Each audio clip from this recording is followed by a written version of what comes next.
goodness, there are a lot of you. Okay. How's everybody doing? Good? Good. All right. I'm here today to talk to you about a concern I have about our Taft community. An epidemic is rapidly spreading across the many facets of our lives. It affects all of us, in our rooms and homes, in the classroom, and on the playing fields, and on the stages. And unfortunately, it's not just at Taft. It's on TV, in the major corporations and small businesses. It's on the streets from small towns to big cities all over the world.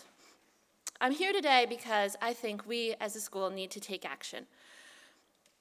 I'm here today because I'm here today because I think we need to take action as soon as possible to combat this ever-spreading plague. You might be wondering what it is I'm speaking of. You might also be wondering why you didn't pick today to skip assembly, but that is neither here nor there. What I want to talk to you about today is complaining. Taft has a complaining problem. I was talking to an old coworker about kids these days and just what it means to be a teenager in 2013. And of course, I rattled off all the wonderful things about you. Your Miley Cyrus dance crazes, your inexplicable love of house music. They were sad to know that jam bands like Fish and Widespread Panic are no longer boarding school staples. But I concluded by saying that one thing that stuck out at me was that high school students complain a lot. So I decided to think about this a little bit more. What I determined was that complaining has become a way of life for our culture. It's rapidly invading our lives and our brains and draining us of energy and joy. If you took a day to take stock of every word you uttered, I think you'd find that most of what crosses your lips is negative. But it's not that we are intrinsically mean people. It's not our fault. Complaining is a way to make small talk when we meet new people. It's a way to ease any social awkwardness. We complain to vent stress. Complaining is a way to be funny. Comedians make a living coming up with things to complain about. Complaining comes so naturally to us because it fills up silence. It's a safe way to relate to a new person without having to be vulnerable or even, God forbid, admit to liking something first. Sadly, it seems people seem to bond over negativity. My friend Jane Andreessen, where is she? You here, Jane? She addressed this with Miss Trina and me at the very beginning of field hockey season.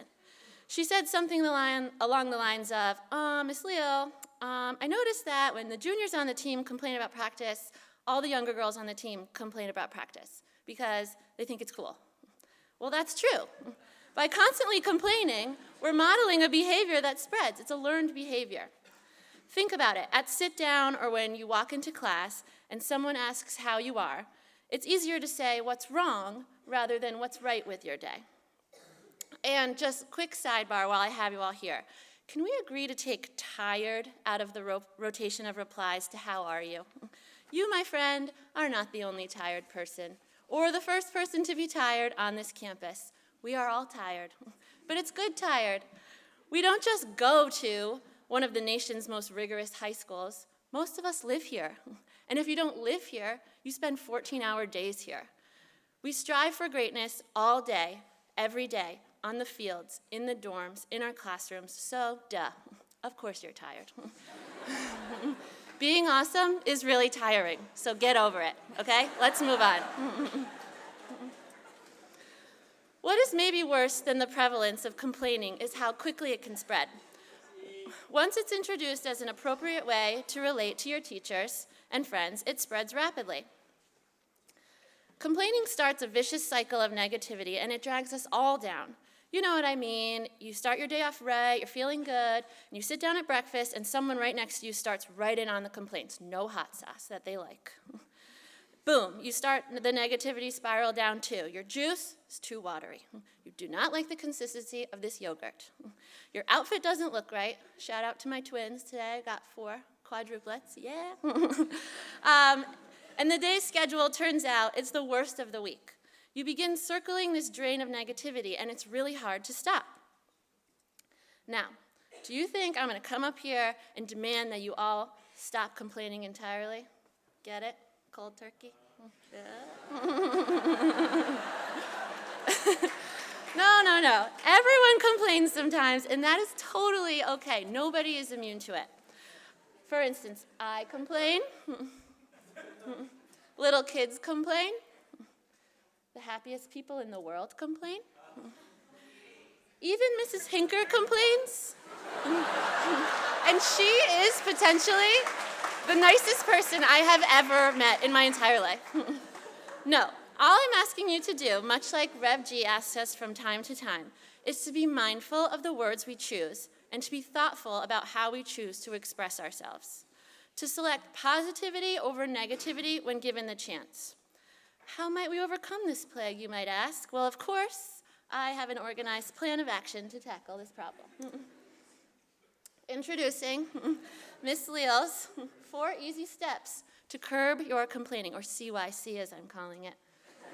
TM.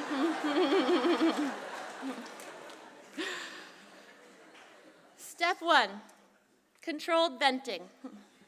Like I said, everyone has to let off steam sometimes. Make a plan to let out your stress. Some people do this through exercise or art or watching a funny movie. One of my favorite ways to do this is to time my venting. This is my very best friend, Julia, who would die if she knew I was showing you this picture. She's from boarding school, a best friend from boarding school, I should add. I call up Julia, and she times me literally with a stopwatch and gives me 5 minutes to let it rip. And in that 5 minutes, I'm allowed to complain about whatever I want. I can curse up a storm, I list off all my woes, no holds barred. And once I start to get close to the allotted time, she's like, you got a minute. I start to talk faster and faster, and I rush to come up with more rants that I'm just like making stuff up at that point. And inevitably, I start laughing. When my time is up, my complaining has to cease. I always feel so much better. Controlling your venting means you dictate when and where you relieve your stress. For me, it's taken care of in 5 minutes, rather than to seep out one grouchy comment at a time all day. So you should consider making a plan for venting. Step 2. I know it sounds cliche when I say get some perspective, and people tell you this all the time, but we have literally got it made here at Taft. A bad day at Taft is a good day anywhere else. I like this quote from Regina Brett. If we threw all our problems in a pile and saw everyone else's, you'd quickly grab yours back. You should believe me when I talk to you about perspective, because not too long ago, this was my commute. And this is where I worked. And this is what I stared at for most of every day. This is a real slide from a presentation I used to have to give, which was much less nerve-wracking than this. And now, this is my office. I don't know about you, but I'd call this an upgrade. Even on a rainy, bad hair day, when everything is going wrong and I begin to get sucked down that negativity spiral, I take a moment to think about how lucky I am to work here at Taft with some of the most brilliant and dedicated colleagues who consistently encourage me to succeed, and of course, with some of the smartest and funniest, enthusiastic kids on the planet.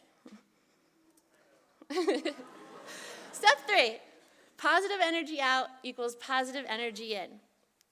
Energy cannot be created or destroyed, I think. Right, science teachers? Or does that matter?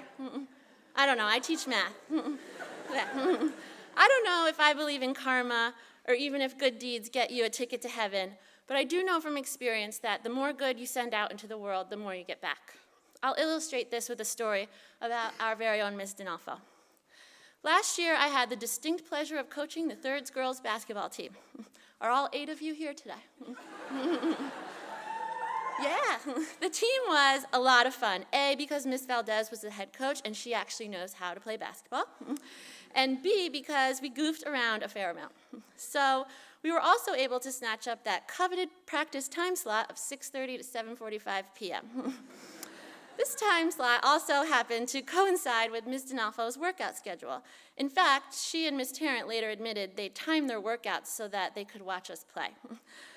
On this particular day, we were having extra fun, acting silly as usual, and just generally having a good time, running around, screaming our heads off, playing games. After a practice, as I walked down the snowy path, I checked my phone to find an email from Ms. D'Onofrio to Ms. Valdez and me. It said something like, "The girls on your team are having a really good time, and they're learning and having fun. Good job, Sarah." It was really simple. She might not even remember sending it, but this is an example of Ms. D'Onofrio letting her positive energy out. She could have just thought to herself and kept on lifting her weights on the elliptical like a boss. But instead, she shared her positive thought, and it made an impact on me. And it's still making an impact on me a year later. I'd go as far as to say that Ms. D'Onofrio's tiny positive energy that she let out was more powerful than a lot of our negative energy that we let out in a day combined. Who here uses the website Yelp.com? Anybody? Yelp? You heard of it? You know what it is? Okay. So that website is made up of mostly what kind of reviews? Negative, right? Like bad. I hated this restaurant. It was gross. Imagine if every time someone had a pretty good or even a great time at a restaurant, they submitted a positive Yelp. There would be 1 million more reviews on that website. It would be completely different. And, might I add, make a lot more money for a lot of advertisers. So what I'm saying here is, don't hold it in. Be a positive Yelper. If you are thinking positive thoughts, let them out. Release the happiness. You'll get it back. It will spread, and it is really powerful. Step 4, have an attitude of gratitude. Those of you who have had me in class know about my love for Oprah Winfrey. She has got me hook, line, and sinker. I'm reading whatever book she recommends. I'm buying whatever she's selling. She's got me. Well, she introduced me to this practice I call 5 things, and she said this about it. She said, every night I list 5 things that you are grateful for, or for us to do it. What it will begin to do is change your perspective of your day and your life. So I do this all the time. When I begin to slide down the spiral of negativity, I list 5 things that day that made me happy. They don't have to be grand gestures like, hey, I won an Olympic gold medal today, Mrs. Silverman. Or even, I got a 98 on my history paper. In fact, the simpler you can make them, the better. So I'll share 5 of my things with you to give you an example of how to execute it. Here we go. Number 1 is Scout, my dog. Even though Scout is arguably the least well-behaved dog on campus and has chewed through or eaten 85% of my earthly belongings, to me, she's a good dog. She teaches me about humility and patience every day, and I love her. Number 2, on Fridays, I split a bagel with Mrs. Koshy. We call it Bagel Friday, and we get really excited about it, and it makes me really happy. The bagels here are delicious. Number 3, in my apartment in Mac House, I have a washer and dryer of my very own. And you don't know about this because you haven't lived in a city, but it is very unlikely that you will have one in your apartment when you graduate from college. And it is awesome. Being able to do your laundry whenever you want is awesome. Number, 4? The creation station in the dining hall. John Peters is bringing it. He makes the most delicious things in the creation station, plated beautifully for all of us every day, and I look forward to it, and it's great. And finally, Sadie Borgen's pigtails. I don't need to say anything else. They make everybody happy. At Taft, we have ample opportunities to do 5 things. Dorm faculty at check-in, you could ask for 2 or 3. Day students, you could ask your parents at dinner. Roommates, after lights out, is a great time to quietly go over your 5 things. You'll feel good, you'll sleep better, and you'll spread positive energy, and it's contagious. So, here's what I propose. That you join me in this campaign and make a concerted effort to curb your complaints. That when someone asks you, how are you? If you can't think of anything good, at the very least, just don't be lazy and fall back on saying something negative. Say something like, that is TBD, or I'm working on it. And finally, that even though it is not always cool and can even be pretty cheesy to be happy, at least give it a try. With a little bit of effort from all of us, faculty, staff, and students, I truly believe that we can break the cycle of negativity and make our home, Taft, an even better community and place to live. So what do you say? Can I count you in? Taft, are you in? Great. You can follow my campaign on Instagram and Twitter. You can submit ideas to me via email or just stop me in the halls. I'm trying earnestly to post a few things every day. Dean's office, don't bust me if I'm using my cell phone in a public place. It's for a good cause. Thank you guys and have a great day. Wait, one more thing. Go Big Red. Good luck this weekend.